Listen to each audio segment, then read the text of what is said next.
Hi all, welcome to Learnino. ഇന്ന് നമുക്ക് കീമിൻ്റെ കെമിസ്ട്രിയുടെ കുറച്ച് പ്രീവിയസ് ഇയർ ക്വസ്റ്റ്യൻസ് ഡിസ്കസ് ചെയ്യാം. First question is PA is the atmospheric pressure and P is the absolute pressure at a depth h in an ocean. The gauge pressure at a depth h is. അതായത് ഒരു ഓഷനിൽ h ഹൈറ്റിൽ അവിടുത്തെ atmospheric pressure P എയും absolute pressure P യുമാണ്. അങ്ങനെയാണെങ്കിൽ അവിടുത്തെ gauge pressure കണ്ടുപിടിക്കാനാണ് പറഞ്ഞിരിക്കുന്നത്. Option A P plus P A, option B 2, option C 2p minus PA, option D 1, option E P minus PA. അപ്പോൾ ഏതാണ് ഇതിൻ്റെ കറക്റ്റ് ആൻസർ എന്നുള്ളതും അതിൻ്റെ എക്സ്പ്ലനേഷനും നോക്കാം. അപ്പോൾ ഇവിടെ പറഞ്ഞിരിക്കുന്നത് ഡെപ്ത് എച്ച് ആണ് പറഞ്ഞിരിക്കുന്നത്. Total pressure P equal to sum of atmospheric pressure PA and pressure due to the water column rho g h. അപ്പോൾ ടോട്ടൽ പ്രഷർ എന്ന് പറയുന്നത് അറ്റ്മോസ്ഫിയറിക് പ്രഷറിൻ്റെയും പ്രഷർ ഡ്യൂ ടു വാട്ടർ കോളത്തിൻ്റെയും കൂടെ സം ആണ്. ഓക്കെ, അപ്പോൾ എന്താണ് ഗേജ് പ്രഷർ എന്ന് പറയുന്നത്?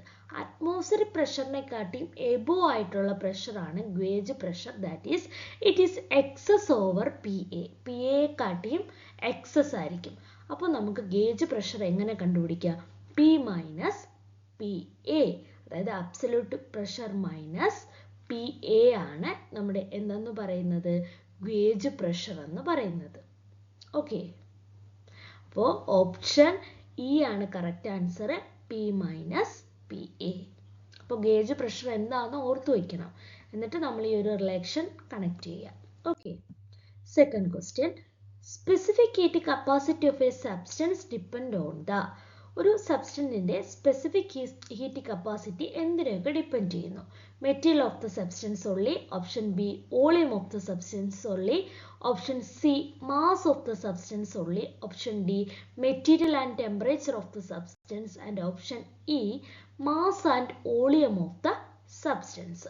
അപ്പോൾ നമുക്കിവിടെ ആൻസർ ആയിട്ട് വന്നിരിക്കുന്നത് option D material and temperature of the substance ആണ്. അപ്പോൾ അതെങ്ങനെ വന്നു എന്നുള്ള എക്സ്പ്ലനേഷൻ ആണ് ഇനി നമ്മൾ ചെക്ക് ചെയ്യാൻ പോകുന്നത്.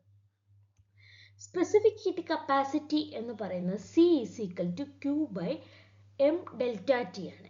ക്യൂ എന്ന് പറയുന്നത് ഹീറ്റ് അബ്സോർബ്ഡ് ഓർ റിലീസ്ഡ്. ഒരു സിസ്റ്റം അബ്സോർബ് ചെയ്യുന്ന അല്ലെങ്കിൽ റിലീസ് ചെയ്യുന്ന ഹീറ്റാണ് q. M is the mass of the substance and delta t is the change in temperature. ഇതാണ് നമ്മുടെ സ്പെസിഫിക് ഹീറ്റ് കപ്പാസിറ്റിയുടെ equation. Specific heat capacity is an intensive property that do not depends on the mass or volume of the substance. Its characteristic property depends on nature of the substance. Different materials have different capacity to store it. അപ്പോൾ നമ്മുടെ specific heat capacity എന്ന് പറഞ്ഞാൽ ഒരു intensive പ്രോപ്പർട്ടിയാണ്. അതുകൊണ്ട് തന്നെ അവരുടെ character depends ചെയ്യുന്നത് നേച്ചർ ഓഫ് ദ മെറ്റീരിയലും ടെമ്പറേച്ചറുമാണ്. അപ്പോൾ അതുകൊണ്ട് തന്നെ നമ്മുടെ ആൻസർ വരുന്നത് specific heat capacity depends on the material and temperature of the substance. Okay, അപ്പോൾ സ്പെസിഫിക് ഹീറ്റ് കപ്പാസിറ്റി ഒരു ഇൻറ്റൻസീവ് പ്രോപ്പർട്ടി ആയതുകൊണ്ട് തന്നെ മാസിനെയോ വോളിയത്തിനെയോ ഡിപ്പെൻഡ് ചെയ്യുന്നില്ല. So it depends on nature of the material and temperature of the substance. Okay, then third question, which one is incorrect statement? In an isochoric process, volume remains constant. B. In an adiabatic process, there is a heat exchange with the surroundings. C. In an isobaric process, pressure remains constant. D. In an isothermal process, temperature remains constant. E. In a cyclic process, the change in internal energy is zero. അപ്പോൾ ഈ പറഞ്ഞിരിക്കുന്ന 5 ഓപ്ഷനിൽ ഏതാണ് incorrect ആയിട്ടുള്ള option എന്നാണ് ചോദിച്ചിരിക്കുന്നത്. Correct option B ആണ്. അപ്പോൾ അതിൻ്റെ എക്സ്പ്ലനേഷൻ എന്താണെന്ന് നമുക്ക് നോക്കാം. അതിന് മുന്നേ നമുക്ക് ഓരോ പ്രോസസ്സും നോക്കാം എന്താ പറഞ്ഞിരിക്കുന്നത് എന്നുള്ളത്. ഐസോകോറിക് പറഞ്ഞിരിക്കുന്നത് വോളിയം റിമൈൻ കോൺസ്റ്റന്റ് എന്നാണ്. കറക്റ്റ് ആണ്. ഐസോകോറിക് പ്രോസസ്സ് എന്ന് പറഞ്ഞാൽ വോളിയം കോൺസ്റ്റന്റ് ആയിട്ടുള്ള പ്രോസസ്സാണ്. So option is A correct statement. Then adiabatic process, no heat exchange with surroundings എന്നാണ് പറഞ്ഞിരിക്കുന്നത്. അതൊരു ഇൻകറക്റ്റ് സ്റ്റേറ്റ്മെന്റ് ആണ്. അഡിയബാറ്റിക് പ്രോസസ്സിനെ നോക്കുമ്പോൾ അതൊരു ഇൻകറക്റ്റ് ആയിട്ടുള്ള സ്റ്റേറ്റ്മെന്റ് ആണ്. Then isobaric pressure constant ആണ്, കറക്റ്റ് ആണ്. ഐസോതേർമൽ ടെമ്പറേച്ചർ കോൺസ്റ്റന്റ് ആണ്. സൈക്ലിക് എന്ന് പറഞ്ഞു കഴിഞ്ഞാൽ ഒരു ഇനിഷ്യൽ പോയിന്റിൽ നിന്ന് കറങ്ങി തിരിച്ച് അവിടെ തന്നെ വരുന്ന പ്രോസസ്സാണ് സൈക്ലിക് പ്രോസസ്. അപ്പോൾ അഡിയബാറ്റിക് പ്രോസസ്സിൽ no heat is exchanged between the system and surrounding. Therefore the statement, in an adiabatic process there is a heat exchange with the surroundings. അപ്പോൾ പറഞ്ഞിരിക്കുന്നത് എന്താണ്? അഡിയബാറ്റിക് പ്രോസസ്സിൽ ഹീറ്റ് എക്സ്ചേഞ്ച് നടക്കുമെന്നാണ് പറഞ്ഞിരിക്കുന്നത്. അതൊരു തെറ്റായ എന്താണ് കാര്യമാണ്. അഡിയബാറ്റിക് പ്രോസസ്സിൽ no heat is exchange between the system and surroundings. അപ്പോൾ ഈ ഒരു ക്വസ്റ്റ്യൻ കാണുന്നത് വഴി നമ്മൾ ഓരോ പ്രോസസ്സിലും എന്താണ് കോൺസ്റ്റന്റ് എന്ന് ഓർത്ത് വെച്ചേക്കണം. വോളിയം കോൺസ്റ്റന്റ് ആകുമ്പോൾ ഐസോകോറിക്, ടെമ്പറേച്ചർ കോൺസ്റ്റന്റ് ആകുമ്പോൾ ഐസോതെർമിക്. അപ്പോൾ അങ്ങനെയുള്ള കാര്യങ്ങളും കൂടെ ഓർത്ത് വയ്ക്കുക. അതിൽ നിന്ന് ഒത്തിരി ക്വസ്റ്റ്യൻസ് വരാനായിട്ട് സാധ്യതയുണ്ട്. Then third question is, if the mean free path of a gas molecule at 27 degrees Celsius is 10 into 10 raised to minus 7 meter, its mean free path at 87 degrees Celsius is. ഇതൊരു problem ആണ്. അതായത് മീൻ free path തന്നിട്ടുണ്ട്. 27 degree സെൽഷ്യസിലുള്ള ഒരു gas മോളിക്യൂളിന്റെ മീൻ free path തന്നിട്ടുണ്ട്. അങ്ങനെയാണെങ്കിൽ 87 ഡിഗ്രിയിലുള്ളതാണ്. അപ്പോൾ കുറേ options കൊടുത്തിട്ടുണ്ട്. 12 into 10 raised to 7 meter, 8 into 10 raised to 7, 6 into 10 raised to 7, 10 into 10 raised to minus 7, 14 into 10 raised to minus 7. ഇങ്ങനെ ഒരു 5 ഓപ്ഷൻ കൊടുത്തിട്ടുണ്ട്. അപ്പോൾ ഏതാണെന്നുള്ളത് നോക്കാം. എങ്ങനെയാണ് ഈ പ്രോബ്ലം ചെയ്യുന്നതെന്ന് നമുക്ക് നോക്കാം. ആൻസർ ചെക്ക് ചെയ്യാം. ടെമ്പറേച്ചർ T1 എന്ന് പറഞ്ഞാൽ 27 ഡിഗ്രി സെൽഷ്യസ്. അതിലുള്ള മീൻ ഫ്രീ പാത്ത് തന്നിട്ടുണ്ട്. Temperature T2 is equal to 87 degree celsius. അത് നമുക്ക് ഡിഗ്രി സെൽഷ്യസിനെ കെൽവിനിലോട്ട് കൺവേർട്ട് ചെയ്യുക. പ്ലസ് 273 വെച്ചിട്ട് ദെൻ ആ ഒരു 27 ഡിഗ്രി സെൽഷ്യസിലായിട്ടുള്ള മീൻ ഫ്രീ പാത്ത് നമുക്കറിയാം 10 into 10 raised to minus 7 meter. So λ2 by λ1 is equal to root of T2 by T1 എന്ന് പറയുന്ന ആ ഒരു റിലേഷൻ എടുക്കുക. അതിൽ നമുക്ക് λ2 ആണ് അറിയാത്തത്, ബാക്കിയെല്ലാം നമുക്കറിയാം. അപ്പോൾ അതിൽ നിന്ന് നമുക്ക് λ2 by 10 into 10 raised to minus 7 is equal to root 360 by 300. അത് root 1.2, it is approximately equal to 1.095. then അതിൽ നിന്ന് λ2 കണ്ടുപിടിക്കുമ്പോഴത്തേക്കിന് ഇതിങ്ങിപ്പുറം കൊണ്ടുവരും. 10 into 10 raised to minus 7 into 1.095. അപ്പോൾ അത് നമുക്ക് ചെയ്തു വരുമ്പോൾ എത്ര വരും?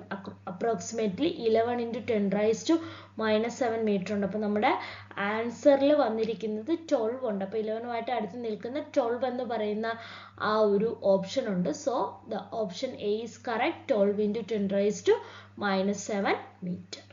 അപ്പോൾ ഈ ഒരു റിലേഷൻ ഓർത്തു വയ്ക്കുക.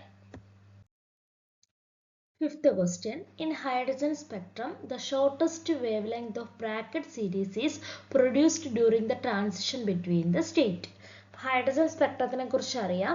ഹൈഡ്രജൻ സ്പെക്ട്രത്തിൽ Lyman, Balmer, Brackett, Paschen, Pfund ഇങ്ങനെ ഉള്ള സീരീസുകളുണ്ട്. അതിനകത്ത് ബ്രാക്കറ്റ് സീരീസിൽ ഉള്ള ട്രാൻസിഷൻ ആണ് ചോദിച്ചിരിക്കുന്നത്. Option A, N2 is equal to 5, N1 is equal to 4. Option B, N2 is equal to 4, N1 is equal to 1. Option C, N2 is equal to 4, N1 is equal to 3. Then option D, N2 is equal to infinity and N1 is equal to 4. Option E, N2 is equal to 4 and N1 is equal to 2. അപ്പോൾ ഏതാണെന്നുള്ളത് നമുക്ക് നോക്കി അതിൻ്റെ explanation നോക്കാം. അവിടെ option D ആണ് correct. N2 is equal to infinity, N1 is equal to 4. അതെങ്ങനെ വന്നു എന്നുള്ളത് നമുക്ക് നോക്കാം. ബ്രാക്കറ്റ് സീരീസിൽ നമുക്ക് N1 is equal to 4 ആണ് നമുക്കറിയാം. Lyman, Balmer, Brackett, Paschen, fund അങ്ങനെ സീരീസുകൾ അറിയാം. അപ്പോൾ അതിനകത്ത് N1 is equal to 4 ആണ്. അപ്പോൾ നമ്മുടെ വേവ് ലെങ്തിൻ്റെ ഫോർമുല എന്ന് പറയുന്നത് RS റെഡ്ബർഗ് constant into 1/N1 square minus 1/N2 square. N1 square is the lower energy level and N2 square is the higher energy level. For shortest wavelength to highest energy difference എന്ന് പറയുമ്പോഴത്തേക്കിന് shortest wave length എന്ന് പറയുന്നത് 4, N1 is equal to 4 ആണ് നമുക്കറിയാം, minus N2 എന്ന് പറയുന്നത് highest energy difference ആകുമ്പോൾ it is infinity. അപ്പോൾ നമ്മൾ ചെയ്തു വരുമ്പോഴത്തേക്കിന് 1/λ is equal to RH into 1 by 16 എന്ന് പറയും. Therefore, the transition response for shortest wavelength of bracket series is n2 is equal to infinity to n1 is equal to 4. Okay.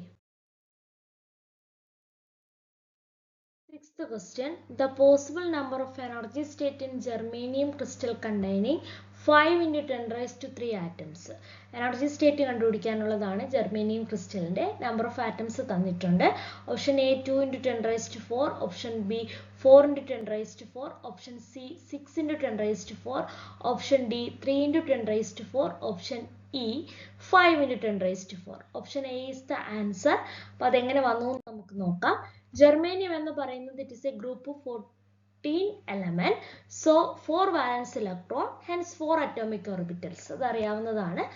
അതുകൊണ്ട് തന്നെ equal ആയിട്ട് വാലൻസ് ബാൻഡിനും conduction ബാൻഡിനും പോകുന്നത് കൊണ്ട് 2 energy state per electron energy level ആണ് വരുന്നത്. So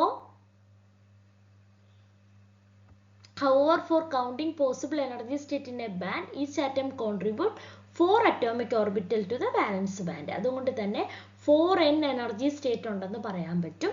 n നമുക്ക് തന്നിട്ടുണ്ട് 5 into 10 raised to 3. So 4n is equal to 4 into 5 into 10 raised to 3. 4 into 5 is equal to 20 into 10 raised to 3. We can write it as 2 into 10 raised to 4. So 2 into 10 raised to 4 is the correct answer. Okay. Then seventh question, how many moles of methane are required to produce 11 gram of carbon dioxide after combustion? Molar mass of CO2 is 44.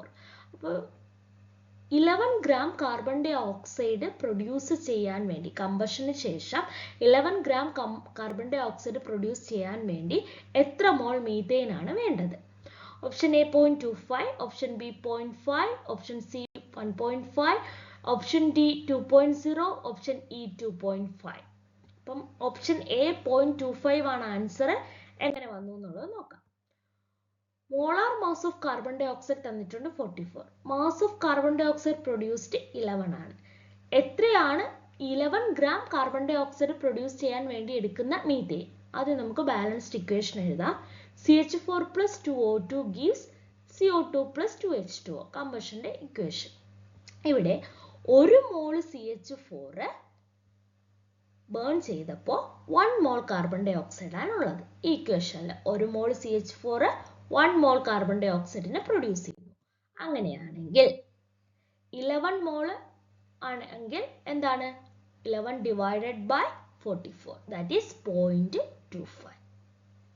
Okay, അപ്പോൾ 1 mole methane 1 mole carbon ഡൈ ഓക്സൈഡിന്റെ. അങ്ങനെയാണെങ്കിൽ നമുക്ക് carbon ഡൈ ഓക്സൈഡിന്റെ value ഇവിടെ കണ്ടുപിടിക്കണമെങ്കിൽ 11 divide by 44, that is 0.25 mole is the correct answer. Okay. Then 8th question, the subatomic particle of mass 6.63 into 10 raised to minus 31 kilogram is moving with a velocity of 1 into 10 raised to 6 meter per second. What is the de Broglie wavelength associated with it? H is equal to 6.63 into 10 raised to minus 34. അപ്പോൾ de Broglie wavelength കണ്ടുപിടിക്കാനാണ് പറഞ്ഞിരിക്കുന്നത്. Mass ഉണ്ട്, velocity ഉണ്ട്, അതുപോലെ തന്നെ planks constant തന്നിട്ടുണ്ട്. So നമുക്ക് കണ്ടുപിടിക്കാം. Mass is equal to 6.63 into 10 raised to minus 31 kilogram. Velocity is equal to 1 into 10 raised to 6 meter per second. Planck's constant is equal to 6.63 into 10 raised to minus 34. de Broglie's equation lambda is equal to h by mv.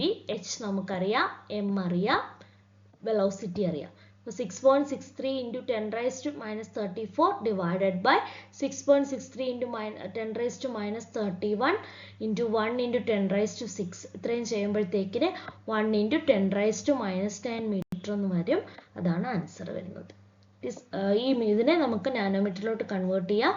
is equal to 1 nanometre. അപ്പോൾ de Broglie's equation lambda is equal to h by mv. 9th question, for hydrogen atom, the orbital with the lowest energy among the given orbital. Hydrogen atomത്തിൽ lowest energy ഉള്ള orbital 4s, 2px, 3d, dz square, 2py. Hydrogen atom എടുത്തു കഴിഞ്ഞാൽ ഒരു single electron system ആണ് hydrogen atom. The energy of an orbital depending upon the principal quantum number. Principal quantum number ആണ് അവിടുത്തെ energy depend ചെയ്യുന്നത്. Is equal to -13.6 into 1/n² ആണ്. All orbitals with same energy ആണ് നമ്മുടെ ഹൈഡ്രജന് വരുന്നത്. So 2px എന്ന് പറയുമ്പോഴത്തേക്കിന് n ആണ് അവിടുത്തെ പ്രിൻസിപ്പൽ ക്വാണ്ടം നമ്പർ വരുന്നത്. സോ ലോവസ്റ്റ് എനർജി ആണ്. 2pyയിലും 2 ആണ് വരുന്നത്, ലോവസ്റ്റ് എനർജി. 3dz² ഹയർ ആണ്, 4s ഹയസ്റ്റ് ആണ്. അപ്പോൾ ഈ ക്വാണ്ടം നമ്പറിന്റെ വാല്യൂ നോക്കിയിട്ട് നമുക്ക് ആ എനർജിയുടെ ഓർഡർ കണ്ടുപിടിക്കാനായിട്ട് പറ്റും. ഓക്കെ, അപ്പോൾ വരുന്നത് ലോവസ്റ്റ് എനർജി വരുന്നത് 2pxനും 2pyക്കും ആണ് ലോവസ്റ്റ് എനർജി വരുന്നത്. Okay, then 10th question, which of the following species will have a largest and the smallest size respectively? Sodium, magnesium, Na+, Mg2+. ഇത്രയും തന്നിട്ടുണ്ട്. അതിലെ ലാർജസ്റ്റും സ്മാളസ്റ്റും സൈസ് ആണ് ചോദിച്ചിരിക്കുന്നത്. Option A Mg and Na+, option B Mg and Mg2+, option C Na and Mg2+, option D Na and Mg, option E Na+ and Mg. അപ്പോൾ answer വരുന്നത് option C Na and Mg2+ ആണ്. അപ്പോൾ അത് എന്തുകൊണ്ടാണെന്ന് നോക്കാം. Atomic size ഒരു പീരീഡിൽ left to right എടുത്തു കഴിഞ്ഞാൽ അറ്റോമിക് സൈസ് കുറയും. ഇനി കാറ്റയോൺസിന്റെ കേസ് എടുത്തു കഴിഞ്ഞാൽ പോസിറ്റീവ് അയോൺസ് ആണ്, അവർ ന്യൂട്രൽ ആറ്റത്തിനെ കാട്ടിയും സൈസ് എന്താണ് കുറവായിട്ടാണ് വരുന്നത്. ആനയോൺസ് ആണെങ്കിൽ അവരുടെ പേരന്റ് ആറ്റത്തിനെ കാട്ടിയും സൈസ് ലാർജർ ആയിട്ടാണ് വരുന്നത്. അപ്പോൾ സോഡിയം എടുത്തു കഴിഞ്ഞാൽ it is A neutral atom. Atomic number 11 ആണ്. 1s2, 2s2, 2p6, 3s1 ആണ്. അപ്പോൾ 1 ഇലക്ട്രോൺ ആണ് ഔട്ടർ മോസ്റ്റ് ഷെല്ലിലുള്ളത്. So it's size is large size ആണ് വരുന്നത്. മഗ്നീഷ്യം അതുപോലെ തന്നെ ന്യൂട്രൽ ആണ്. 1s2, 2s2, 2p6, 3s2. 3s2ലാണ് വന്ന് നിൽക്കുന്നത്. സോ മോർ പ്രോട്ടോൺസ് ഉണ്ട്, ഇലക്ട്രോൺ പുള്ളിങ് മോർ ആയിരിക്കും. അതുകൊണ്ട് തന്നെ സോഡിയത്തിനെ കാട്ടി കുറച്ച് സ്മാളർ സൈസ് ആയിരിക്കും എന്ത് വരുന്നത്, മഗ്നീഷ്യം വരുന്നത്.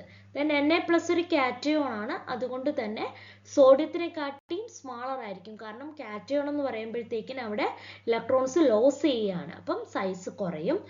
Mg2+ ഒരു കാറ്റയോൺ ആണ്, അപ്പോൾ അതും 2 ഇലക്ട്രോണിനെ ലോസ് ചെയ്യുന്നുണ്ട്. സോ Na+നെ കാട്ടിയും സൈസ് കുറവായിരിക്കും. ഓക്കെ, അപ്പോൾ അങ്ങനെ വരുമ്പോഴത്തേക്കിന് ഏറ്റവും ലാർജസ്റ്റ് വരുന്നത് sodium, then magnesium neutral, then Na+, then Mg2+. ഇപ്പോൾ answer is option C Na and Mg2+. അപ്പോൾ ന്യൂട്രൽ നോക്കുക, കാറ്റയോൺ ഏതാണെന്ന് നോക്കുക, അനയോൺ ഏതാണെന്ന് നോക്കുക, സബ്ഷെൽ കോൺഫിഗറേഷൻ എഴുതിയിട്ട് അതിൽ നിന്ന് നമുക്ക് മനസ്സിലാക്കി എടുക്കാനായിട്ട് പറ്റും. ഓക്കെ, അപ്പോൾ നമ്മളിന്ന് 10 ക്വസ്റ്റ്യൻസും അതിൻ്റെ ആൻസറും അതിൻ്റെ എക്സ്പ്ലനേഷനും ആണ് നോക്കിയത്. Okay, thank you.